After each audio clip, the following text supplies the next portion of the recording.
Capítulo 3. O compromisso final, parte 1. O apartamento dos Parker estava submerso em uma escuridão opressora, uma sombra que parecia mais densa do que a própria noite. O ar era pesado, não mais com um aroma de chás, mas com o cheiro metálico de desinfetante e o ar frio de um silêncio angustiante. Peter estava de pé, imóvel, na porta do quarto de tia May, seu corpo rígido de exaustão e pavor. A luz fraca do corredor iluminava a cena, revelando tia May na cama, o rosto pálido e afundado nos travesseiros. A respiração dela, antes suave e regular, agora era uma série de ofegos curtos e irregulares, pontuados por uma tosse seca e dolorosa. A piora de sua saúde era inegável. A voz do médico, grave e séria, ecoou na mente de Peter, uma tortura sem fim. Precisamos de mais exames, Peter, e de um tratamento mais intensivo. Isso vai custar caro, muito caro. As palavras eram como um martelo batendo em seu peito, um lembrete constante de sua falha. As contas, aquelas mesmas que ele vinha ignorando por tanto tempo, agora pareciam se multiplicar, formando uma montanha de papel ameaçadora na mesa da sala. O que ele faria?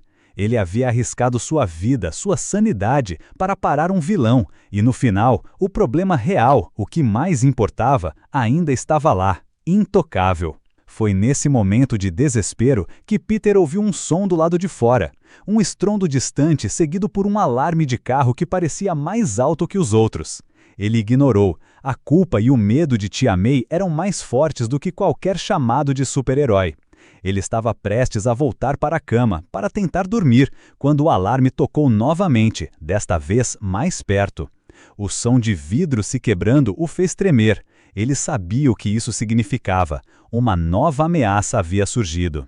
Peter, com as mãos na cabeça, se sentou no chão, tentando abafar o som, tentando ignorar a dor. Mas o som não o deixava em paz. Era o vento vivo. O noticiário do rádio de um vizinho confirmou o que Peter temia. O vento vivo era um vilão que podia manipular o ar, criando rajadas de vento poderosas, redemoinhos e até mesmo turbilhões capazes de levantar carros e prédios. A descrição era de um homem em um traje verde, com uma máscara de tecido preto que lhe cobria o rosto e uma aura de energia que parecia fazer o ar ao seu redor ondular. Sua presença na cidade era uma ameaça iminente, e a imprensa, liderada por J. Jonah Jameson, estava usando-o para alimentar o ódio contra todos os mutantes e vigilantes, incluindo o Homem-Aranha. Peter sentiu o isolamento se tornar mais intenso. Ele não tinha aliados, não tinha amigos, e agora a opinião pública estava completamente contra ele. O jornal Clarim Diário o chamava de ameaça pública número 1 e o rádio o descrevia como um irresponsável que não aparecia quando a cidade mais precisava dele. A frustração e a raiva de Peter se tornaram tão intensas que ele mal conseguia respirar. Ele se sentia completamente sozinho. Foi quando ele viu um bilhete de Joey Pulaski, a garota com poderes telecinéticos, em sua janela. Peter o pegou e leu a mensagem em silêncio. Encontre-me no telhado do edifício Baxter. O rei do crime tem uma oferta que você não pode recusar. A oferta de Joey era sua última esperança, o dinheiro. Peter se sentiu dividido. Ele sabia que o certo a se fazer era lutar contra o vento vivo, mas a saúde da tia May era mais importante. Ele se vestiu com seu traje de Homem-Aranha, a malha de licra parecendo mais pesada do que nunca, e se balançou em direção ao edifício Baxter. Quando ele chegou ao telhado, a noite já havia caído e a cidade parecia um mar de luzes cintilantes.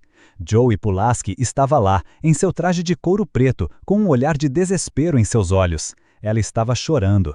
Peter se aproximou e viu que estava com as mãos amarradas com uma corda de teia e um curativo em sua mão.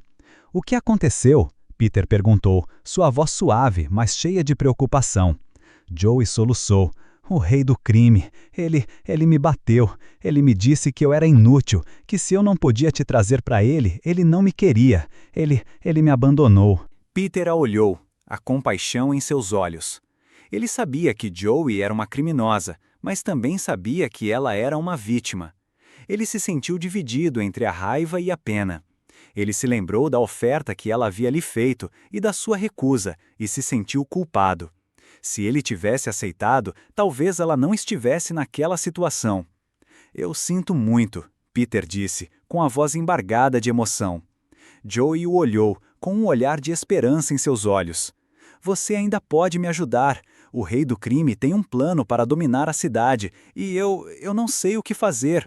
Ele está usando o vento vivo para causar o caos, e ele vai se aproveitar disso para tomar o controle da cidade. Peter sentiu uma onda de choque. O vento vivo era uma ferramenta do rei do crime? Ele se sentiu traído, e a raiva por Joey se tornou mais intensa. Ela o havia usado para tentar se proteger, e agora ela o estava usando para tentar se redimir. Peter sabia que não podia confiar nela, mas também sabia que não podia ignorar o que ela havia lhe dito. Eu sinto muito, Joey, Peter disse, com a voz mais firme. Mas eu não posso te ajudar. Você fez a sua escolha. Agora você tem que arcar com as consequências. A expressão de Joey se tornou fria. Você é um idiota, Homem-Aranha. Você poderia ter me salvado, mas preferiu a glória de ser um herói. Você não se importa com ninguém, só com você mesmo. Com um movimento de sua mão, Joey usou sua telecinese para arremessar uma pedra em Peter. Peter, no entanto, desviou, e a pedra se chocou contra uma parede, se espatifando em pedaços. A luta entre eles era inevitável. Peter se sentiu em chamas. Ele havia tentado ser bom, tentado ser herói, mas no final, todos pareciam se voltar contra ele. Ele estava sozinho. A luta com Joey foi curta, mas intensa. Ela usava seus poderes telecinéticos para arremessar pedras e objetos em Peter, mas Peter, com sua agilidade e velocidade sobre-humana, desviava de todos eles. Ele se sentia como se estivesse lutando contra si mesmo, contra a parte dele que queria desistir, que queria usar seus poderes para o mal. Finalmente, Peter conseguiu imobilizar Joey, usando suas teias para prendê-la em uma parede. Ela chorava, se debatendo, mas não conseguia se soltar. Peter a olhou, com um olhar de tristeza em seus olhos. Ele sabia que Joey era uma vítima, mas também sabia que ela era uma criminosa. Ela a deixou lá, presa na parede, e se balançou para longe, em silêncio. Quando ele chegou em seu apartamento, a tia May ainda estava dormindo, mas sua respiração parecia ainda mais fraca. Peter se sentou em uma cadeira, com as mãos na cabeça. Ele havia feito a coisa certa, mas se sentia como um fracasso. Ele havia perdido Joey, a única pessoa com superpoderes que ele conhecia, e agora ele estava completamente sozinho. A tristeza e a solidão eram avassaladoras. Peter em sua cadeira, olhando para o teto escuro. Ele havia perdido tudo, e o vento vivo ainda estava lá, ameaçando a cidade. Ele sabia que não podia desistir, ele tinha que lutar, ele tinha que ser o Homem-Aranha. O preço era alto, mas ele estava disposto a pagar. Capítulo 3. O compromisso final, parte 2. O som da cidade, que Peter Parker conhecia tão bem, havia se transformado em uma cacofonia de pânico. As sirenes de bombeiros e da polícia gritavam em todas as direções, competindo com os gritos das pessoas e o uivo de um vento que parecia ter vida própria. Peter, agora novamente vestido como Homem-Aranha, estava no topo do edifício Oscorp, observando a destruição abaixo. O ar ao seu redor não era mais apenas o ar de Nova York, era uma força viva, uma presença maleável e ameaçadora que ele podia sentir contra sua pele. O vento vivo, o último e mais perigoso inimigo que ele enfrentaria nesse início de jornada, estava no centro da cidade, um redemoinho de destruição que arrancava carros do chão e quebrava janelas em um raio de dezenas de metros. A figura do vento vivo era assustadora. Ele era um homem em um traje verde, com uma máscara de tecido preto que lhe cobria o rosto, mas a aura de energia ao seu redor era a verdadeira ameaça. Peter podia sentir a pressão do ar ao seu redor, como se estivesse sob a água. Ele fechou os olhos e respirou fundo, tentando se concentrar. Ele sabia que o vento vivo era uma ferramenta do rei do crime, uma peça de xadrez em seu jogo de dominação da cidade. Ele sabia que se ele não parasse o vilão, o rei do crime ganharia. Ele sabia que a responsabilidade era dele. Com uma teia lançada para o edifício do Clarim Diário, Peter se jogou para o ar. A sensação de balançar era familiar, mas o vento que o vento vivo criava tornava o voo uma tarefa quase impossível. Peter se debateu, sua teia parecendo fina e frágil contra a força da natureza.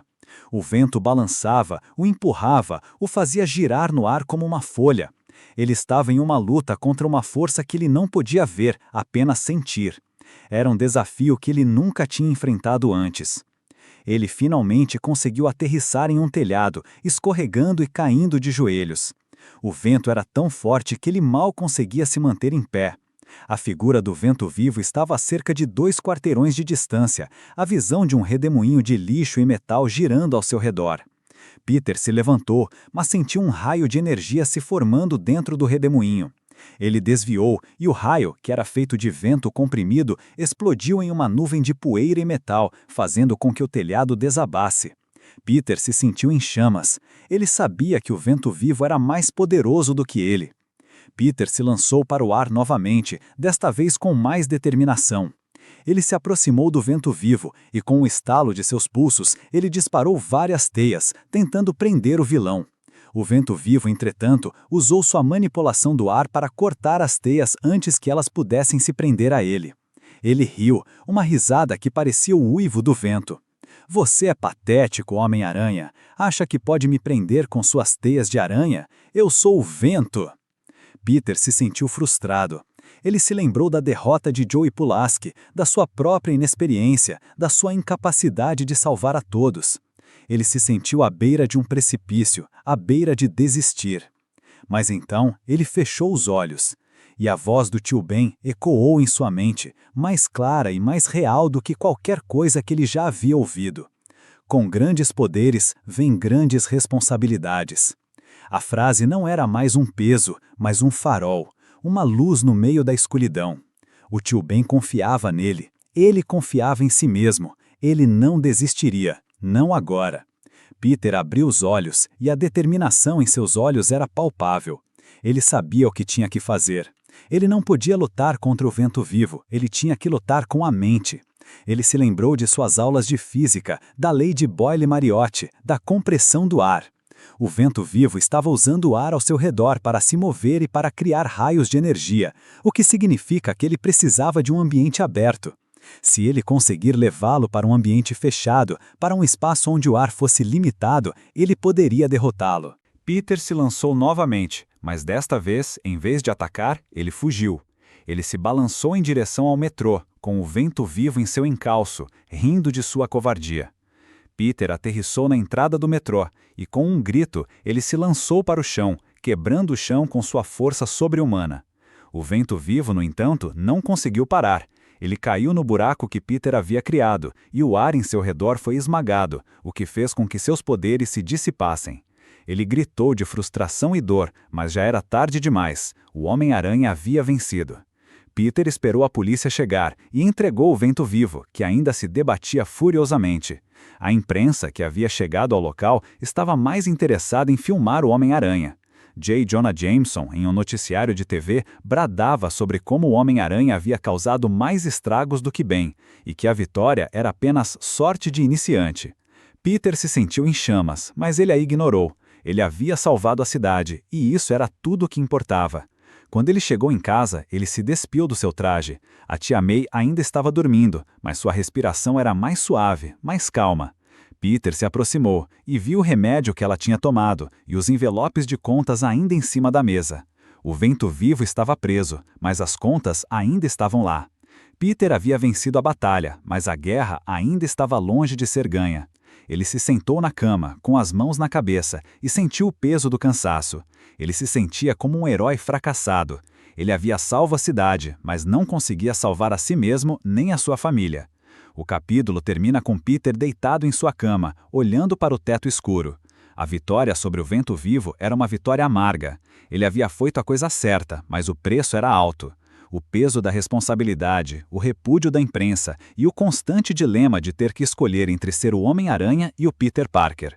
Ele sabia que sua jornada estava longe de terminar e que novos inimigos, tanto dentro quanto fora de si mesmo, ainda o esperavam. A vida do Homem-Aranha era um preço alto a se pagar e Peter estava pagando com cada pedaço de sua alma. A história chega ao fim com Peter em sua cama, olhando para o teto. Ele sabia que sua jornada estava longe de terminar. Ele sabia que novos inimigos o esperavam, novos desafios, novas perdas. Mas ele também sabia que ele não estava mais sozinho. Ele tinha a memória do tio Ben, a responsabilidade que ele lhe ensinou e a determinação de ser o Homem-Aranha. O herói havia nascido. Um herói imperfeito, inseguro, mas com a determinação de cumprir sua promessa. Ele sabia que o caminho seria difícil, mas não havia mais volta. O preço era alto, mas ele estava disposto a pagar. Peter, em sua cama, com as mãos na cabeça, olhando para o teto. Ele se sente em paz e a culpa que o atormentava havia diminuído. Ele sabe que a responsabilidade que o tio Ben lhe ensinou era a única coisa que o impedia de cair. Ele não era um mercenário, ele não era um criminoso. Ele era o Homem-Aranha, e isso significava que ele tinha que fazer a coisa certa, não importa o quão difícil fosse. Ele sabia que a vida do Homem-Aranha era um preço alto a se pagar, e que ele estava pagando com cada pedaço de sua alma. O Homem-Aranha havia nascido, e ele estava pronto para a próxima aventura. O arco de Homem-Aranha, ano 1, serve como uma reflexão poderosa sobre a verdadeira natureza do heroísmo, indo além da ação espetacular para explorar o fardo pessoal de ser um herói. A história nos mostra que a jornada de Peter Parker não é apenas sobre ganhar superpoderes, mas sobre aceitar a responsabilidade que eles trazem, especialmente quando o mundo se volta contra ele. A luta de Peter para conciliar sua vida pessoal e financeira com seu dever de proteger os inocentes é um lembrete de que o heroísmo é, muitas vezes, um caminho solitário e ingrato. A trama nos faz questionar o que realmente significa ser um herói. É a glória e a fama ou a dedicação silenciosa e a luta incansável, mesmo quando ninguém está olhando ou aplaudindo?